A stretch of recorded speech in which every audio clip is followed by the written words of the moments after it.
Afternoon. Before I get into the actual briefing concerning the events of that day, I would like to thank the community here in Chattanooga for the outpouring of support that we have received concerning this investigation. The folks have stepped to the plate and performed admirably supporting us as we do this investigation. I know there are going to be many questions about this tragic event, especially about the shooter and why he did what he did. We have those same questions and are working hard to get those answers. But please, keep in mind, this is a complex and ongoing investigation, and we are still in the early stages of piecing together exactly what happened and why, so we can provide you the most complete and accurate picture. It is very important not to jump to conclusions about what happened, so I would ask that you please be responsible when talking about the case. Let us gather the facts we need in order to honor our hero's ultimate sacrifice. With those caveats, I want to share some additional information with you about what we believe happened at both crime scenes, which will no doubt show how heroic our service members were on July 16th. Shortly before 11 a.m. on July 16th, the shooter drove up to the Armed Forces Recruitment Center and fired shots. He did not get out of his vehicle at that time. He then proceeded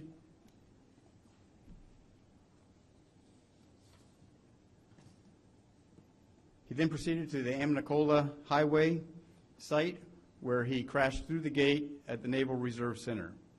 The shooter exited his vehicle armed with an assault rifle, a handgun, and numerous magazines of ammunition.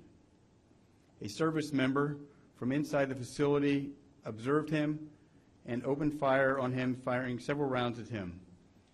The shooter then responded by shooting into the building. The shooter approached the front of the building, entered into the facility, and then shot the first service member inside the facility.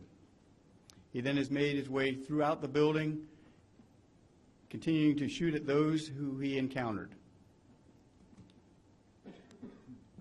He then exited the building out of the back of the facility and into the gated motor pool area, where he killed 2 more service members. 2 service members attempted to provide cover and assist the military personnel getting over the fence and away from the shooter. The shooter continued to fire and killed 2 additional service members. The shooter then attempted to move inside the compound, at which point he was engaged by the Chattanooga Police Department, where 1 CPD officer was wounded. CPD returned fire and neutralized the shooter. The heroic actions of these service members doubtlessly saved numerous lives. Moving forward, we have evidence collected and testing are still ongoing with the FBI, along with our law enforcement partners, and we will continue to work tirelessly on this investigation. The FBI has been working almost 400 leads and has an estimated 250 FBI personnel on the ground in the area, and hundreds more working across the country and around the globe on this investigation. I will leave you with this. There is a lot of reporting out there on what some people believe to be bits and pieces of evidence. Whether true or not, we cannot explain what these reports might mean without the full context of the evidence that a thorough investigation provides. And let me reassure you that the FBI will conduct a very thorough investigation.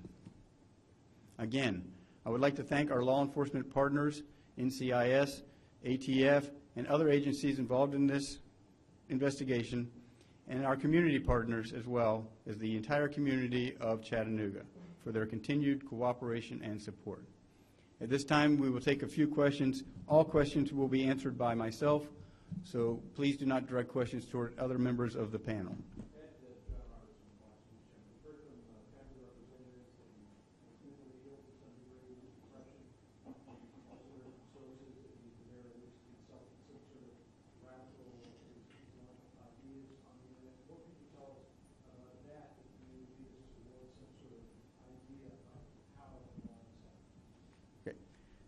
For those of you who didn't hear the question, and I will try to paraphrase it and make sure I get it right, reports of mental illness by family members concerning the shooter, as well as possible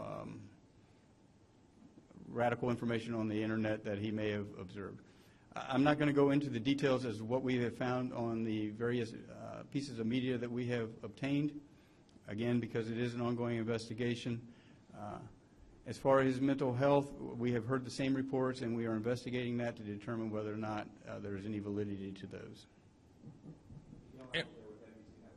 Right down here in front. Hey, Aaron Cooper with CNN. There's been reports that there were some personal or privately owned weapons used in responding to the shooter. Can you tell us how many of those were used, who used them, and did anybody hit the shooter? Did anybody hit anyone else? Was there any friendly fire incident? Okay. Well, since he had a microphone, I don't think I need to repeat the question. So we'll start with the weapons that were recovered inside the facility. We found 3 weapons inside the facility that we believe, well, we know belong to the shooter. 1 weapon was located in the vehicle, and 2 weapons were located on his person. 2 additional weapons were recovered at the scene. Those weapons belonged to service members, and they were, at least one of the weapons was discharged at the subject. Whether he was struck by those individuals is unclear at this time. The autopsy results are still pending, and once we get those, we'll be able to make that determination. Were those officers authorized to have those weapons? As far as any authorization of weapons, it's not relevant to our current investigation. That's an investigation that will be conducted separately by the military, and I'm sure they will address it at some point when they have completed their investigation. Since we have NCIS standing behind Okay, I'm going to go ahead and move on to the next so we can share the field here. Who's in the, yes, sir. Miguel Alma here with NBC News. Curious if the ballistic reports have come back from the shooting, if you know all of the victims were in fact shot by the gunman and not officers that may have been responding and trying to take down the shooter. Okay. I can tell you, and the question is, and I'm not sure you had the mic up high enough for everybody to hear, were the ballistic reports returned that would indicate whether or not the shooter, or the victims, I'm sorry, whether the victims were hit by friendly fire? All indications are, and we do not have the ballistic reports yet back preliminarily, it looks like all victims were killed with the same weapon. Yes, ma'am.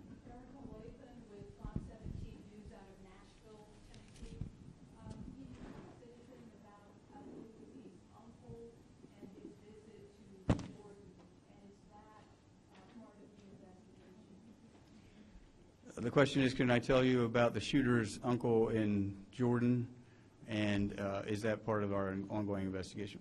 The FBI will explore every possibility and every relative and associate that he has, no matter where they are located. If his uncle is located in Jordan, then I'm certain that we will work with the Jordanian government to get any information that we possibly could. Eric Yes, Schulzig, Associated Press. You've been doing a lot of interviews of friends and family in the 2 days running up, or I guess in the time running up to the incident. I was curious what you could share with us about what you found out from those interviews, specifically in these 2 days where the family thought he was back in his work job elsewhere when he's really here with the rented Mustang.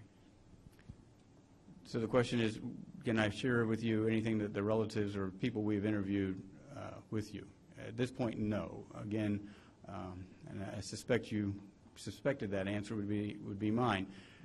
Obviously, is an ongoing investigation. We are extremely, as we said earlier, we've covered well over I forget the number of leads, but a significant number of leads. Every day, more and more leads are generated. We are running full speed. We have close to 700 to 1,000 agents working, or personnel working on this full time. So. Again, I can't share the particulars of any statements given to us by witnesses. Yes. Sir, Bishop Lawson from New York Times, can you tell us where you purchased these weapons, how you purchased them, also whether or not any of them were modified? I can tell you that the question is, can I tell you where the weapons were purchased, were they purchased legally, and were any of the weapons modified? None of the weapons were modified.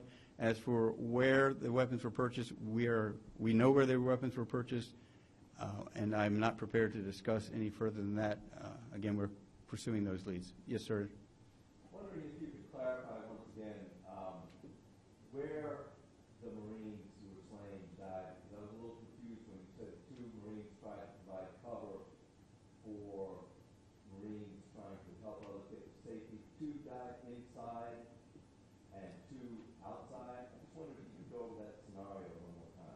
Okay.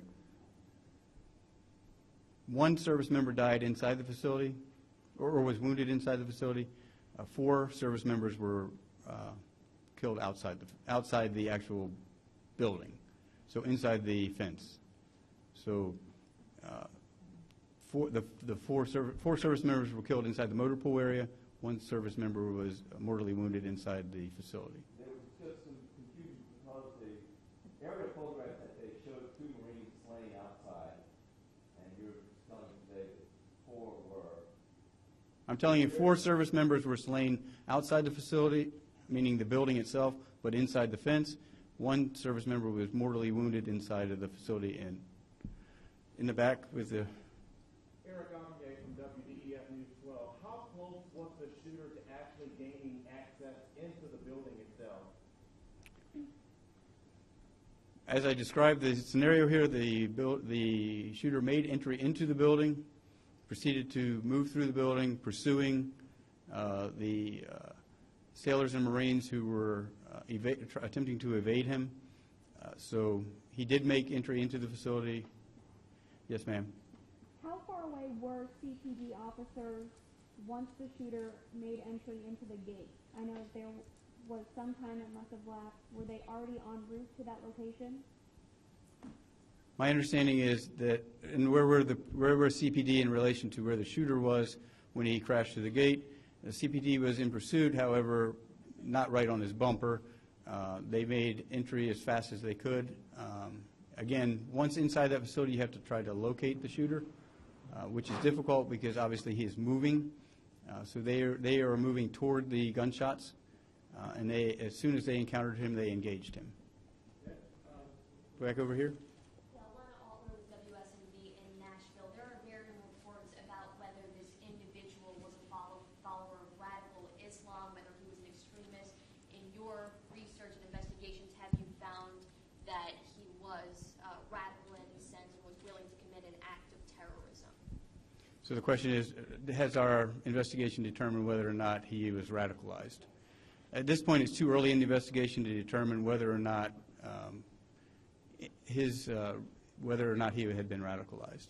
So we are pursuing that as a possibility, but it is too early in the investigation to determine. Yes, ma'am. Were there still people in the building when the shooter returned and was stopped by CPD? I'm sorry, I couldn't hear you. Were there still people trapped in the building when the shooter came back inside after he went outside the first time? The shooter never re-entered the building. Once he exited the building out of the back, he never re-entered. Yes, sir. Last time we spoke, it was Friday. You were operating on the premise that he was operating alone. You hadn't found any nexus to international terrorism. Are you still operating on that principle? Does this appear to be a lone wolf who self-radicalized in fact he was radicalized? We obviously are, I'm sorry, and I know I need to repeat the question for folks so that they can hear. The question is, was he acting alone or were others acting in concert with him? And had he been directed to do so through any affiliation overseas? At this time, we're treating him as a homegrown violent extremist. We believe he acted on his own that day. We believe he entered the facility on his own. We do not have any indication that anyone else was assisting him on that day. One more question. I'll go right back here with the, I believe, the plaid shirt.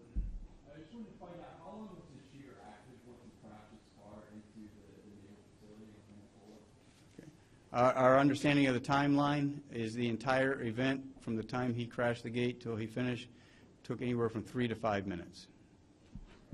That'll be it. Thank you. Can you tell us anything about the